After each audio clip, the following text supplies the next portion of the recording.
Two of the most foundational principles in storytelling surround the protagonist's personality, whether they are a hero or a villain, in a rom-com, action-adventure, musical, or horror. 99% of the time, they need to have these traits.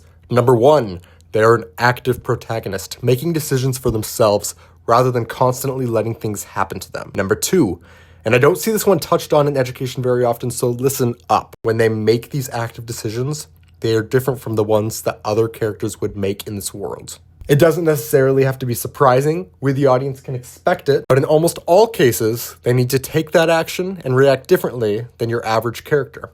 Otherwise, why are we following this protagonist? Why not follow supporting female 2, or even the antagonist of the story? Your protagonist has to set herself apart by making intentional decisions that most characters in your world wouldn't make. These decisions can be fueled by her misbelief, by the truths she seeks out, but inevitably they must justify her role as the protagonist in the story rather than another. Before we dive in, please be sure to like and subscribe to help push out educational videos just like this one to passionate storytellers like yourselves. Kicking it off with a popular example, Moana sings the lines, "I know everybody on this island has a role on this island, so maybe I can roll with mine. I can lead with pride, I can make us strong. I'll be satisfied if I play along, but the voice inside sings a different song.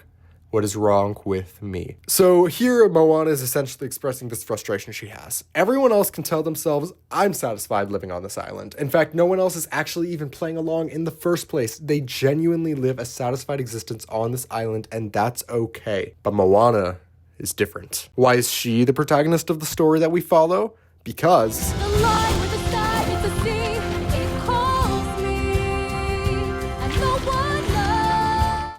no other character hears that call, only her. She is not satisfied. She's not okay with being passive. That's why she's our protagonist, and not somebody else. She is an active protagonist. This is expressed in the reprise when she decides to go on this grand adventure into the ocean. She sings, "Every turn I take, every trail I track, is a choice I make. Now I can't turn back from the great unknown, where I go alone, where I long to be." She goes on to sing, "And yes, I know that I can go and finally..."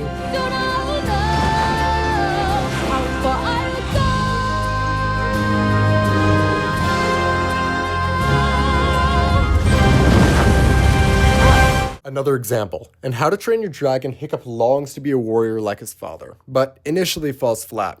However, when he finally gets the opportunity to slay a dragon, he can't do it. Or he won't do it. Why? Typically, I'd prefer not to use a longer clip, but this whole scene so perfectly sums up how to create protagonists that make decisions that are different from the ones that other characters would make, and at the same time still active decisions. After all, why tell you when I can show you? Why couldn't I have killed that dragon when I found him in the woods? Would have been better for everyone. Yep, the rest of us would have done it. So why didn't you? Why didn't you? I don't know. I couldn't. That's not an answer. Why is this so important to you all of a sudden? Because I want to remember what you say right now. Oh, for the love of it, I was a coward. I was weak. I wouldn't kill a dragon. You said wouldn't that time. Okay, whatever. I wouldn't. 300 years, and I'm the first Viking who wouldn't kill a dragon.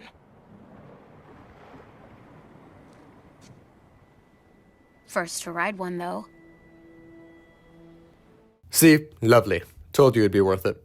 Aster challenges Hiccup's worldview, asks him why he didn't do it, which brings up another important point. Your character cannot simply just do a different action than the average person would. That's one-dimensional and boring. What's the why? I can list 1,000 different ways that the characters I write can act differently than the average person would, but without a good reason, it's pointless.